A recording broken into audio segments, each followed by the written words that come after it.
Jama'a assalamu alaikum, barkanmu da warhaka, barkanmu da sake saduwa da ku a cikin wannan shiri namu wanda muke karanto muku littafi mai suna Dahuwar mutum. Littafin shahararriyar marubuciya wato Khadija S. Muhammad matar J. Idan ba ku manta ba na tsaya ne inda nake ba ku labarin. Rikicin Natu da Hajiya sosai yake matuƙar ba ta dariya. Hajiyar mu ƙyale ta kawai, kin ga wannan? Ta nuna shi da hannu lokacin da na yi hatsari a mashin. Shi ne wanda ya kawo ni gida kuma ya kai ni asibiti. Riƙe haɓa ta yi tana kallon Jabir da ya duka ƙasa yana miƙo gaisuwa. Allah sarki yaro, mun gode, Allah ya saka maka da alkhairi. Allah ya biya ka da gidan aljanna. Ba komai Hajiya. To daga nan ne muka tsaya, yanzu kuma insha Allahu za mu ci gaba.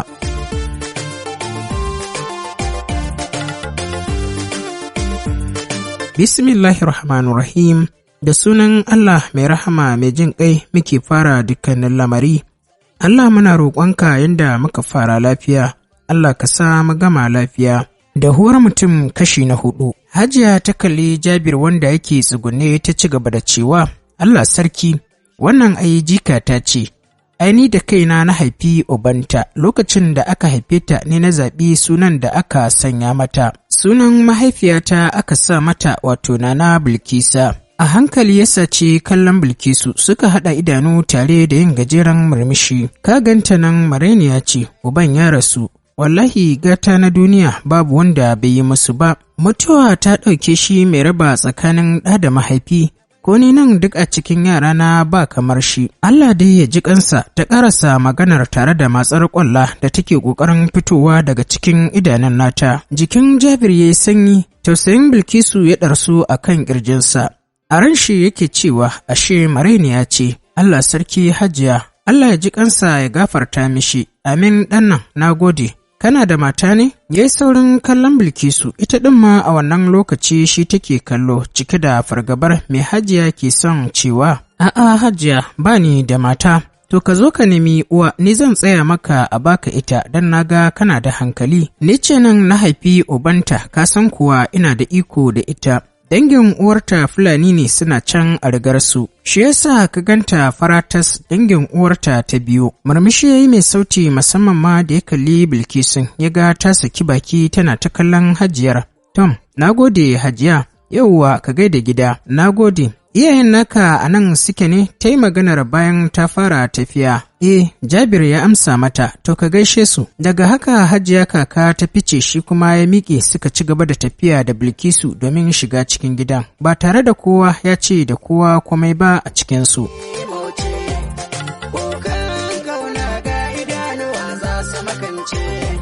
Wani sassanyan ƙamshi ne ya daki hancinsa, bai san sanda ya limshe idanunsa ba, tare da buɗe su akan wani faffaɗan falo wanda yake ɗauke da kujeru ƙirar royal, masu nau'in ruwan bula da kuma ja. Haka kuma labulan ɗakin ma ruwan bula ɗin ne da kuma ja, wanda aka sanya shi a daidai inda ya dace. Daga can ƙarshen falon kuma wani gurin cin abinci ne wanda yake ɗauke da haɗaɗɗen teburin cin abinci. Ɗauke da ƙananan kujeru masu ƙayatarwa, an shirya gurin ɗauke da labulaye masu kyau da kuma fulawoyi masu ɗaukar hankali. A tsakiyar falon kuma wani situl ne mai nau'in ja wanda yake ajiye tamkar an auna kowace kusurwa zuwa kowace kusurwa nisansa da kowane bango. A can kuma daga jikin bangon ɗakin wani tangamiman hoto ne a tsakiyar bangon wanda yake ɗauke da hoton wani mutum mai cikar kamala da kuma zati. Hoton wannan mutum wanda yake sanye cikin fararen kaya, ya matuƙar kyau sosai. Sauran kusurwoyin bangon kuma hotunan ahalin gidan ne, wani suna tare ga baki ɗayansu, wani kuma wasansu daban-daban. Wani hoto ya kai idanunsa a kai, wanda yake ɗauke da hoton Bilkisu, ita kaɗai tun tana ƙarama, sanye da riga 'yar kanti a jikinta, riga ce faratas mai siririn hannu. An raba gashinta gida biyu an ɗaure shi da jan ribon. Ƙafarta ma sanye yake da farin takalmi kwabashu. Ta fita sosai tamkar wata 'yar Larabawa daga cikin frame ɗin da suke zagaye a cikin wannan ɗaki. Wani frame ne mai ɗauke da hoton Bilkisu, lokacin ta fara girma tana sanye da doguwar riga. Doguwar riga ce baka wadda aka yi mata ado tun daga sama har zuwa ƙasa da wani yadi mai nau'in bulu, wanda aka daddaɓe shi da wasu duwatsu masu canja kala. Haka shi ma hannun rigar ya kasance. Bilkisu ta zagaye fuskarta ne da ɗankwalin rigar, wanda shi ma aka ci bakinsa da yadi mai nau'in bulu. Fuskarta ta fita fes a cikin hoton, sai kuma hasken fatarta mai kama da za a ga wucewar jininta a kan fuskarta ta. Ya rasa da 'yan wace ƙasa take yin kama. Tun yana satar kallon hoton nata bai ma san sanda ya saki jikinsa ba, ya riƙa kallon hoton ba tare da ya sani ba. Ya kasa bambancewa da yanzu da da wanne ne Bilkisu ta fi kyau. Ya sake cire idanunsa daga kan hoton inda ya juya shi ya zuwa ɗaya kusurwar inda sauran hotunan suke a jere. Yana mayar da idanunsa akan wannan ɗaya ɓangare ya ɗora idanunsa akan wani hoto wanda suke jiki su uku. Bilkisu ce da Natu da kuma Bilal. A tsakanin su ukun ya shiga raba idanu yana so ya gano waye ya fi kyau. Natu za ta iya fin Bilkisu tsawo nan gaba kaɗan duk da ta kasance ƙarama ce. Fatar jikinta ta kasance irin mai hasken nan ce, mai kalar launin fatar 'yan Ethiopia.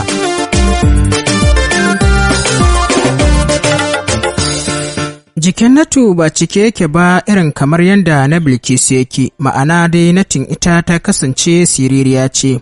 Fuskarta na ɗauke da dogon hanci da kuma daradarin idanu masu haske, wanda kuma suke ɗauke da siririn gashin gira wanda ba shi da yalwa. Sannan fuskar tata na ɗauke da ƙaramin bakinta wanda yake ɗauke da siraran labba waɗanda suka kasance ba su da kauri, sai kuma ɗigon tawadar Allah wanda ya kasance a can ƙarshen leɓanta na sama. Bilal ma yanayin jikinsu ɗaya da Natu, sai dai da alama zai fi Natin tsawo. Gashin kansa baƙi siɗik irin na Fulani kwance ke akan fatar kan nashi. Bambancin su ɗaya da Natu ya fita hasken fata sosai, amma kuma bai kai Bilkisun haske ba. Shi yana da irin hasken nan ne mai nau'in ja. Ya cire idanunsa da niyyar ɗorawa a ɗaya kusurwar wanda yake ɗauke da sauran raguwar hotunan. Sai kawai ya ji an turo ƙofa. Sharaf kuwa idanunsa suka ɗauko masa hoton mama, wadda take sanye da farin hijabi dogo har ƙasa mai dogon hannu. A nan ne kuwa ya ga inda Bilkisu ta ɗauko kyau, domin babu abin da ya raba su da maman sai shekaru. Hatta rashin tsawonta na maman ne. Ƙasa ya yi da kansa a daidai lokacin da maman ta ƙawata fuskarta da murmushi, yayin da take ƙoƙarin zama a kan kujerar. Cikin girmamawa ya zamo daga kan kujerar suna gaisawa. Yayin da mama take ta koro masa godiya haɗe da addu'a da fatan alkhairi. Kai a ƙasa yake amsa godiyar ta mama, wani lokacin kuma sai saci kallon Bilkisun ya aika mata da harara, ita kuma ta aika masa da guntun murmushi. Mu je ki kawo masa abinci, cewar mama a lokacin da ta miƙe ta nufi hanyar fita. Hakan ne ya ba shi damar dallarawa Bilkisu harara ta sosai, tare da girgiza mata kai alamun karta kawo abincin. Duk da yadda yake aika mata saƙon gargaɗin karta kawo abincin, sai da ta fice ta dawo ɗauke da tire a hannunta ta dire masa a gabansa. Wai ke me kika faɗawa mama ne? Me ka gani? Ta yi tambayar a daidai lokacin da take zuba masa lafiyayyar masar shinkafar da ta yi siɓil-siɓil da ita. Ga ta kuma ta yi ƙalƙal tamkar haƙorin mai tsafta. Gani ne tana ta min godiya, ni kuma kunya ma kama ni ta yi. Murmushi ta yi tare da faɗin abin da kai min dai shi na faɗa mata, ni kuma me nai miki? Abubuwa da yawa mana, ya tambaye ta kamar ka ɗauke ni a motarka ka kai ni kemis. Ka kuma saya min magunguna sannan kuma ka kawo ni gida da kuma sauran dukkanin abubuwan da ba za a rasa ba. Bakinta kawai yake kallo a lokacin da take maganar har zuwa lokacin da ta kammala maganar. A lokacin kuma ta ɗago sai kunyar shi ta ɗan kama ta. Ke ya isa hakan nan. Sai loda min a biki ke yi, a kai zan ɗora? Ya katse ta daga zuba masar da take yi ba tare da ta bi ta kan waccan maganar ba. Wani murmushi ta yi tare da faɗin haba dai, guda 4 ce fa kawai. Ta isa, ok, ta faɗa a lokacin da ta kammala zuba masa miyar wadda ta ji naman kaza. A hankali take satar kallonsa sanye yake da shadda mai hasken light blue.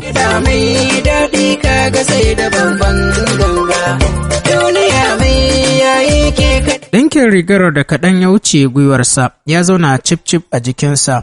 Ɗinkin bai yi masa yawa ba kuma bai yi masa kaɗan ba. Hular da take sanye a kansa ita ma bulu ce, takalminsa da agogonsa ne kaɗai baƙaƙe. Jabir irin mazajen nan ne dogaye, bai cika ƙiba ba, fatar jikinsa kuma mai hasken nan ce. A fuska dai Jabir ba shi da makusa. Duk inda kake neman mai kyau Jabir ya kai. Yana da dogon hanci sannan kuma yana da matsakaitan idanu. Yalwataccen gashin gira gare shi irin mai gazar-gazar ɗin nan, sannan kuma leɓɓansa madaidaita, wanda kwantaccen gashin bakinsa baƙi siɗik ya zagaye haɓarsa. Ina son hoton can, ya yi maganar haɗe da nuna hoton da yake kan kusurwa. Ta bi hoton da kallo ba tare da ta ce masa komai ba. Kina da kyau Bilkisu, ko da yake na san ba ni ne na fara faɗa ba. Murmushi kawai Bilkisu ta yi, ganin cewar ba ta da niyyar magana, ya ci gaba da cewa, Masha Allah, Allah ya baiwa mama yara masu kyau. Ƙanwarki da ta fita fa nan gaba sai ta fi ki kyau. Zaro idanu ta yi haɗe da buɗe baki, alamun mamaki. Ya buɗe baki zai yi magana kenan ƙarar wayarsa ta katse shi. Ya bi wayar da kallo kafin ya sake mayar da kallonsa zuwa wajen Bilkisun. Mamsina ce. Ya ƙarasa maganar ba tare da ya ɗauke idanunsa daga kanta ba. To ka amsa mana, ta yi maganar tare da miƙewa tsaye alamun za ta fita. Bai sami damar yin magana ba saboda ya ɗaga wayar, amma dai ya aika mata da saƙon da ya mai gurbin abin da yake son faɗa. Dolenta ta koma ta zauna shi kuma ya ci gaba da amsa wayar da wani yare ba Hausa ba, shi kuma ba Turanci ba. Mamaki ne ya kashe Bilkisun. Bata taɓa zaton yana jin wani yare daban in ba Hausa ba, saboda yadda Hausar take fita a bakinsa kamar jakin Kano. Yadda yake amsa wayar, duk da ba jin abin da yake cewa take yi ba, amma dai yanayinsa ya nuna mata cewa shagwaba yake yi. Musamman yadda yake lankwashe murya tamkar zai yi kuka. Tsawon kimanin mintuna 5 yana amsa wayar kafin kiran wayar ya katse. Ya ɗaga mata gira alamun akwai wani abu, rage masa kafaɗa ta yi alamar babu komai. Kin tabbata? Ya tambaye ta yana wani ƙaramin murmushi. Kai ta ɗaga masa alamar A. Alright, ya faɗa yana mayar da wayar kan stool ɗin da yake gabansa. In yi magana ba za ki ce santi ba ne? Kai ta kuma ɗaga masa alamun A. Da masar nan da kunun ayar nan sun yi min daɗi sosai. Ban taɓa cin masa da ta min daɗin irin wannan ba.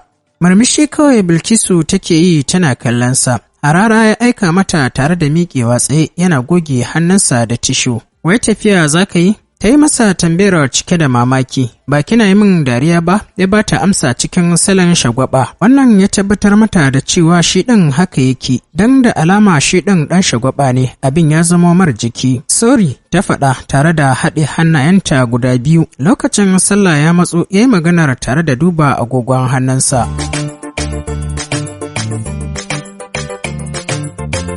Ita ma agogon da yake manne a jikin bangon ɗakin ta ɗaga idanu ta kalla.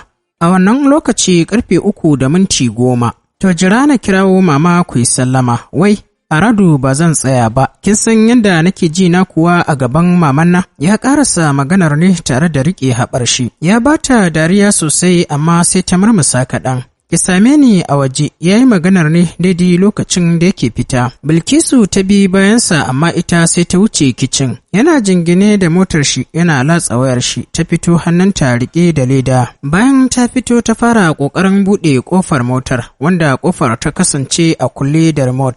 Shi ne danna madannin remote ɗin sannan ƙofar ta buɗe. Bilkisu ta sami damar buɗe ƙofar motar inda ta ajiye ledar da take hannunta a cikin motar. A kan kujerar direba Bilkisu ta ajiye ledar tare da mayar da ƙofar ta rufe. Thanks ya faɗa idansa na kan wayar. Da alama wani abu ne ya ɗauki hankalinsa. Kallon ƙasan idanu kawai yake yi mata haɗe da miƙa mata wayarsa. Ina buƙatar lambarki. Tana ƙoƙarin ansa ne mashin ya tsaya dab da su, Saifullahi ya sauko. Hankalinta ya koma kan Saifullahi, fuskar ta ɗauke da yalwataccen murmushi, wanda Jabir ya kasa fassara shi. A hankali ya ɗora idanunsa a kan Saifullahi, wanda yake aiko mata da harara. Tun tana murmushin har sai da sautin dariyarta ya fito, kai tsaye Saifullahi ya nufi ƙofar shiga gidan. Wai ba magana ta yi tambayar haɗe da kallon Saifullahi, wanda ya ajiye kansa a ƙasa yana tafiya tamkar jaɓa tana neman hanya. Ganin bai amsa mata ba yasa ta ƙara maimaita tambayar. Yallaɓai ba magana ne?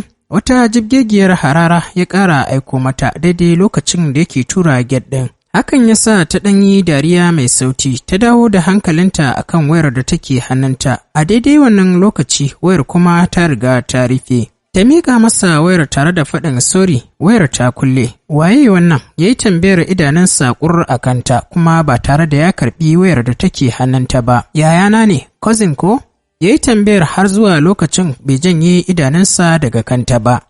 Ta bashi amsa kanta tsaye. Bai ce mata komai ba illa ya karɓi wayar ya cire mata ki ɗin. Ta sanya mishi lambar haɗe da miƙa masa wayar. Bai ce mata uffan ba ya karɓi wayarsa ya shiga mota haɗe da yi mata ki. Ina godiya ya faɗa ba tare da ya kalle ta ba, ni ma haka. Ta faɗa daidai lokacin da yake saita motar tasa akan hanyar da zai fice ya bar unguwar. Sai da ya sha kwanar layin nasu sannan ta shigo gida. Tunda ta shigo gidan kuwa suka haɗa ido da Saifullahi take dariya, shi kuma yana ta famar mata harara.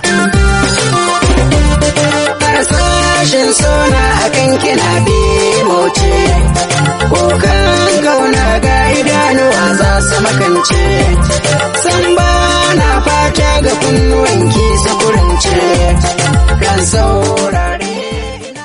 Ta bari mu miƙa saƙon godiya da fatan alkhairi ga ma'abota sauraron wannan shiri namu, sannan kuma mu miƙa godiya da fatan alkhairi ga waɗanda suka sami damar yi mana kwamen. A farko tun daga na 1 har zuwa na 5 a cikin littafin Dahuwar mutum kashi na 2 da kuma kashi na 3. Sha'aibu Umar ke da kwamen na farko a cikin littafin Dahuwar mutum kashi na 2. Muna miƙa godiya da fatan alkhairi a gare ka. Shamsiya Basiru Kunya ke da kwamen na 2 a cikin littafin Dahuwar mutum kashi na 2. Muna miƙa godiya da fatan alkhairi a gare ki. Shadiya Aliyu Usman ke da kwamen na farko a cikin littafin Dahuwar mutum kashi na 3. Muna miƙa godiya da fatan alkhairi a gare ki. Shashida da Abubakar ke da kwamen na 2 a cikin littafin Dahuwar mutum kashi na 3. Muna miƙa godiya da fatan alkhairi a gare ki. Waɗannan su ne waɗanda suka sami damar yi mana kwamen a cikin littattafanmu guda 2 sakamakon matsalar da aka samu. Muna miƙa godiya da fatan alkhairi ga waɗanda ba su sami damar yi mana kwamen ba da wanda ma suka yi mana lakin da sharing. Muna kuma fatan za ku ci gaba da kasancewa da Algaita Media TV.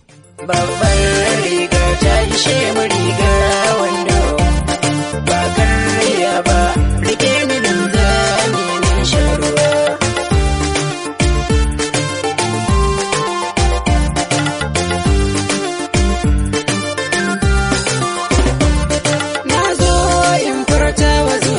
Sirrina fata na shine ki zama linzamina, babban alkhairin ki zama uwar 'ya'ya.